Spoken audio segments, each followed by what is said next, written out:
তো আমরা ক্লাস 11-এর স্ট্রাকচারাল অর্গানাইজেশন অফ প্লান্টস অর্থাৎ উদ্ভিদের গঠনগত অঙ্গসংস্থান সম্পর্কে আলোচনা করব। তো প্রথমে আমরা আসব টিস্যু অর্থাৎ কলার সংজ্ঞাতে। না, উৎপত্তিগতভাবে এক এরূপ কিছু বিষম আয়তন ও একই আকৃতি বিশিষ্ট কতগুলো কোষ যখন একটি কাজ করার লক্ষ্যে জোরবদ্ধ হয়, সেই কোষ সমষ্টিকে আমরা কলা বা টিস্যু বলি। তো টাইপ অফ প্লান্ট টিস্যু অর্থাৎ উদ্ভিদ কলা কয়টি ভাগে ভাগ করা যায় তার সম্পর্কে আমরা জানব।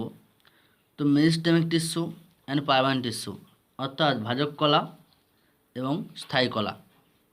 তো এরপর আসবো আমরা মেরিস্টেমিক টিস্যু সম্পর্কে। তো মেরিস্টেমিক টিস্যু কাকে বলে? না, একই আকৃতি সম্পন্ন এবং পাতলা কোষপ্রাচী বিশিষ্ট সর্বদাই বিভাজিত হয় এরূপ তরুণ কোষ সমষ্টিকে আমরা ভাজক কলা বা মেরিস্টেমিক টিস্যু বলছি। তো মেরিস্টেমিক টিস্যু যে লোকেশন মানে অবস্থান কোথায়? না, উদ্ভিদের যে সমস্ত অঞ্চলগুলো খুব দ্রুত হারে বৃদ্ধি ঘটে, অর্থাৎ উদ্ভিদের কাণ্ড, মূল, পাতার অগ্রভাগ, এই অংশে উদ্ভিদের বৃদ্ধি দ্রুত হয়, কারণ এই অংশের কোষগুলোতে বা এখানে কিন্তু ভাজক কলা থাকে। ভাজক কলা থাকার জন্য এই অংশের কোষগুলো খুব দ্রুত হারে বিভাজন হয়, যার ফলে বৃদ্ধি খুব দ্রুত হয়। এরপর আসবো আমরা ভাজক কলার ক্যারেক্টার্স অর্থাৎ এর কিছু বৈশিষ্ট্য সম্পর্কে। তো আমরা প্রথমে সংজ্ঞা থেকে পেলাম যে একই আকৃতি সম্পন্ন পাতলা কোষ বিশিষ্ট সর্বদা বিভাজনে সক্ষম এরূপ তরুণ কোষ সমষ্টিকে বলা হয় ভাজক কলা। ক্যারেক্টার কি? তাহলে একই আকৃতি সম্পন্ন কোষ সমষ্টি। 2 নম্বর, কোষ প্রাচীর খুব পাতলা। 3 নম্বর বলতে পারি সর্বদা বিভাজনে সক্ষম। 4 নম্বর, ভাজক কলাতে সুস্পষ্ট নিউক্লিয়াস বর্তমান। 5 নম্বর, কোষান্ত রন্ধ্র থাকে না। আর 6 নম্বর বলতে পারি অবস্থান একটা পয়েন্ট জুড়ে দিতে পারি উদ্ভিদের মূল কাণ্ডের অগ্রভাগে সাধারণত ভাজক কলা বর্তমান থাকে। তো এরপর আসবো আমরা classification of meristematic tissue. Classification of meristematic tissue অর্থাৎ ভাজক কলার শ্রেণীবিভাগে। ভাজক কলার শ্রেণীবিভাগ আমরা কতগুলো পার্টে ভাগ করি। Meristem according to stage of development অর্থাৎ পরিস্ফুরণের দশা অনুসারে। মেরিস্টেম অ্যাকর্ডিং টু অরিজিন উৎপত্তি অনুসারে ভাজক কলার শ্রেণীবিভাগ। মেরিস্টেম অ্যাকর্ডিং টু লোকেশন অর্থাৎ অবস্থান অনুসারে ভাজক কলার শ্রেণীবিভাগ। তারপর আসবো আমরা মেরিস্টেম অ্যাকর্ডিং টু ফাংশন অর্থাৎ কাজ অনুসারে ভাজক কলার শ্রেণীবিভাগ। তারপর আসবো শেষ যে ভাগ meristem according to cell division.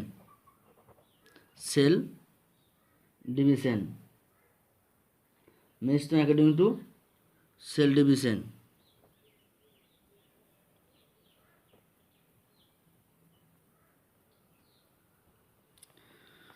তাহলে প্রথমে আলোচনা করব meristem according to stage of development ভ্রূণ পরিস্ফুরণের দশা অনুসারে। কী আলোচনা করব? ভ্রূণ স্ফুরণের দশা অনুসারে।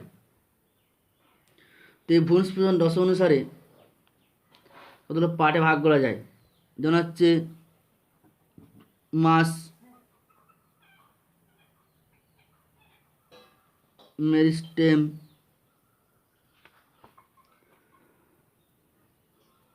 প্রোমেরিস্টেম,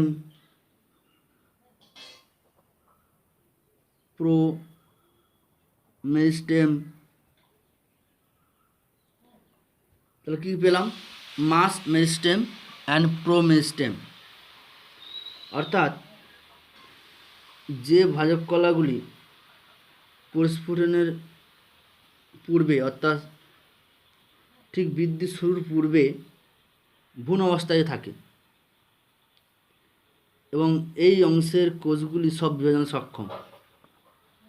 আর প্রোমেরিস্টেম যে ভাগে ভাজক কলা ভ্রূণ অবস্থা থেকেই উদ্ভিদের কাণ্ড মূলের শীর্ষ অবস্থান করে, মানে সেল ডিভিশন শুরুর আগে থেকেই মূল কাণ্ডের অগ্রভাগে অবস্থান করে প্রোমেরিস্টেম।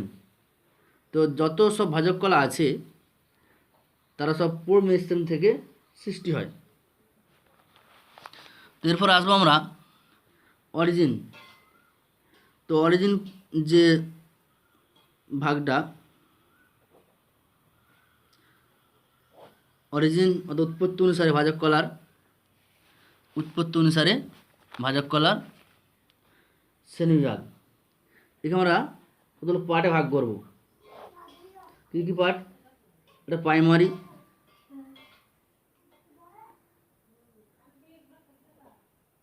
Primary, meristem and secondary meristem. কী বললাম? Primary meristem and secondary meristem. তাহলে প্রাইমারি মেরিস্টেম কি না? এই যে একটা দেখলাম প্রোমেরিস্টেম, মানে আদিভাজক কলা। প্রোমেরিস্টেম দেখলাম, এই প্রোমেরিস্টেম থেকে সৃষ্টি হয় যে কলাগুলি বিভাজিত হয়ে উদ্ভিদের যে প্রাথমিক দেহটা গঠন করে তাকে বলা হয় প্রাইমারি মেরিস্টেম। তো এই প্রাইমারি মেরিস্টেম বিশেষ করে উদ্ভিদের কাণ্ড, মূল, পাতার অগ্রসনে অবস্থান করে। আর সেকেন্ড যেটা হচ্ছে আমাদের সেকেন্ডারি মেরিস্টেম, অর্থাৎ এই প্রাইমারি মেরিস্টেম থেকে সৃষ্টি হয়ে, তার মানে এখানে দেখলাম প্রোমেরিস্টেম থেকে সৃষ্টি হলো প্রাইমারি মেরিস্টেম, থেকে সৃষ্টি হলো সেকেন্ডারি মেরিস্টেম। এই সেকেন্ডারি মেরিস্টেম থেকে সৃষ্টি হয় বিভাজনে সক্ষম সেই কলাগুলো আমরা সেকেন্ডারি মেরিস্টেম বা গৌণভাজক কলা বলছি। এটা প্রাথমিক ভাজক কলা, এটা গৌণভাজক কলা। তো গৌণভাজক কলার কতগুলো পার্ট আছে, আবার কী কী পার্ট আমরা দেখব। প্রথমে হচ্ছে কর্ক ক্যাম্বিয়াম বা ফেলোজেন,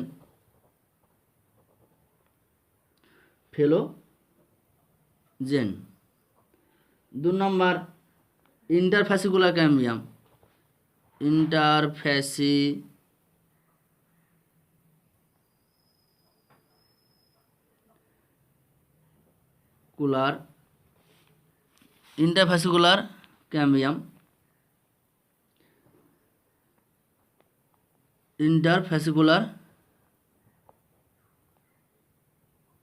ক্যাম্বিয়াম,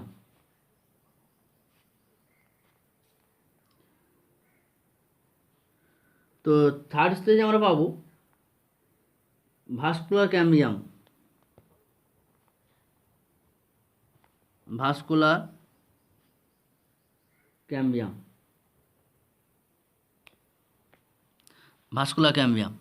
তাহলে ফেলোজেন, ইন্টারফ্যাসিকুলার ক্যাম্বিয়াম, ভাস্কুলার ক্যাম্বিয়াম। তারপরে ভাগ আছে আমাদের উন্ড ক্যাম্বিয়াম,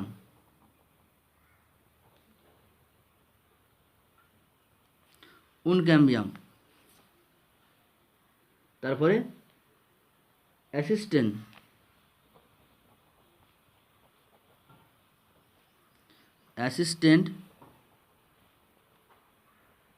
ক্যাম্বিয়াম। কী কী পেলাম? গৌণভাজক কলার যে ভাগগুলো, ফেলোজেন। তো ফেলোজেন কি? উদ্ভিদের দেখব বিভিন্ন যে কর্টেক্সের বাইরের স্তর,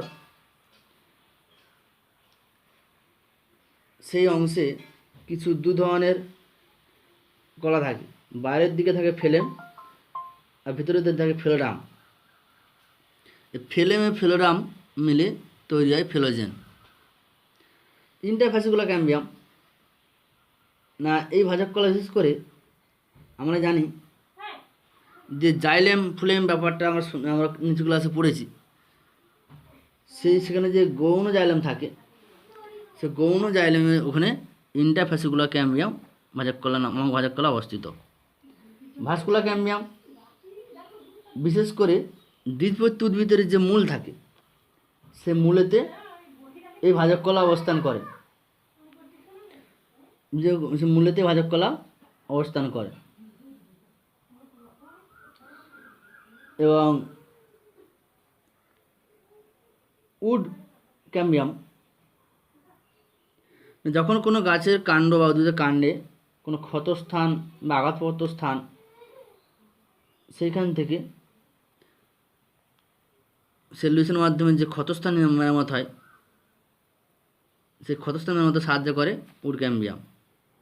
অ্যাসিস্ট্যান্ট ক্যাম্বিয়াম এটা তোমার গ্রাউন্ড মেরিস্টেম, ভূমিভাজক কলা, যেখানে দেখবো আমরা কিছু উদ্ভিদের কিছু বৃদ্ধিতে সাহায্য করে। তাহলে phellogen, interfascicular cambium, vascular cambium, wood cambium, assistant cambium. তাহলে এটা গেল আমাদের। তো নেক্সট আমরা আসবো location.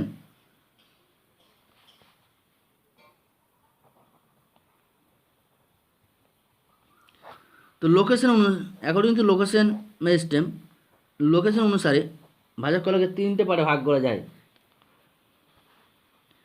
Apical meristem,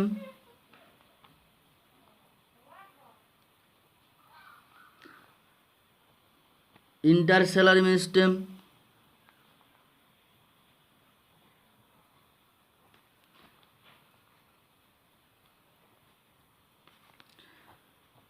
and lateral meristem. কোথায় করলাম?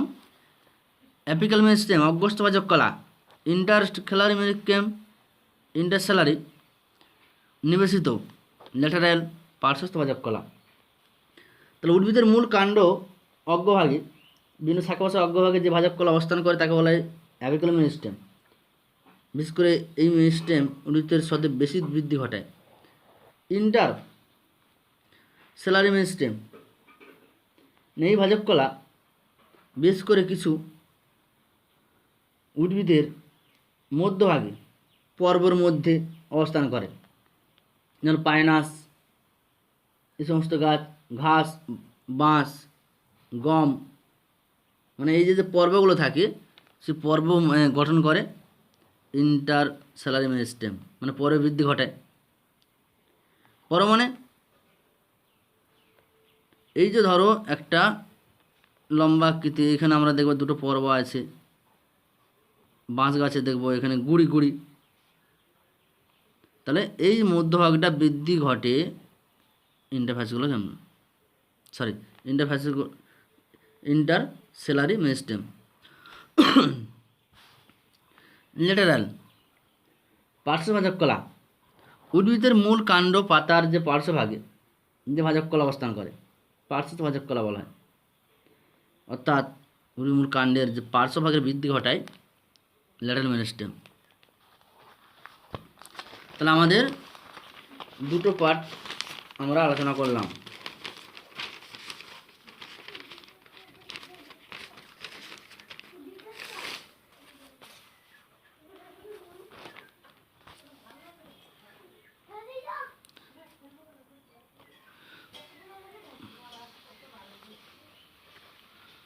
তো এরপরে আসবো আমরা আর কি ভাগ পেয়েছিলাম, according to function, according to কাজ অনুসারে ভাজক কলার শ্রেণীবিভাগ। এখানে আমরা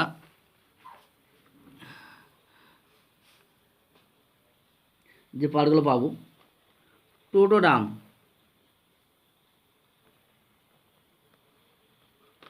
পোটোডাম,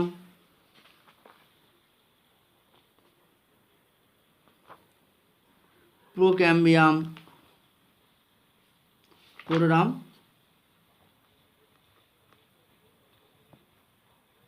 প্রোক্যাম্বিয়াম অ্যান্ড গ্রাউন্ড মেরিস্টেম।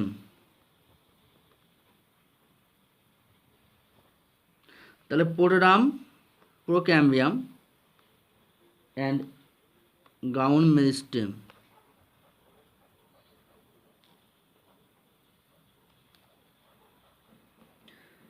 তাহলে প্রথমে আসি আমরা পোটোডাম সম্পর্কে। এই পোটোডাম হলো অগস্ট ভাজক কলার একটা অংশ এবং এই কলার কোষগুলি খুব দ্রুত হারে বিভাজন ঘটে যে মূল এবং কাণ্ডের যে ত্বক থাকে সে ত্বক গঠন করে। মূল এবং কাণ্ডের ত্বক থাকে, ত্বক গঠন করে। অর্থাৎ মূলের ত্বককে বলা হয় এপিব্লেমা আর কাণ্ডের ত্বককে বলা হয় এপিডার্মিস। এরপর প্রোক্যাম্বিয়াম, অগ্রস্তভাজক কলার যে অংশ কিছুটা পরিবর্তিত হয়ে সংবহন কলা বা নালিকাবন্ধনী গঠন করে। সংবহন কলা এখানে আমরা জানি জাইলেম ফ্লেম। জাইলেম ফ্লেম গঠনে মুখ্য ভূমিকা গ্রহণ করা হচ্ছে প্রোক্যাম্বিয়াম। তো এরপর আসবো গ্রাউন্ড মেরিস্টেম, ভূমিভাজক কলা। এটাও কিন্তু অগ্রস্তভাজক কলার অংশ। অগ্রস্তভাজক কলা থেকে বিস্তার লাভ করে এটা কী করে, বিভিন্ন উদ্ভিদের যে মজ্জা বহিস্তর গঠন করে। অর্থাৎ পোটোডাম এবং প্রোক্যাম্বিয়াম ছাড়া উদ্ভিদের যে ভাজক কলা আছে তারা সবাই কিন্তু ভূমিভাজক কলার অন্তর্গত।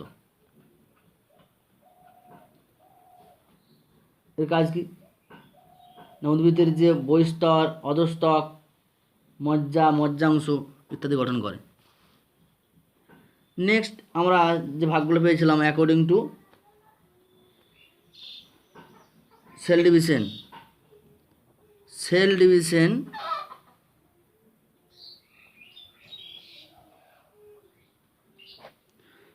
আমরা ভাগ করেছিলাম। সেল ডিভিশনে আমরা 3টে পার্ট পাবো। কী পার্ট পাবো না, mass meristem, plate meristem and rib meristem.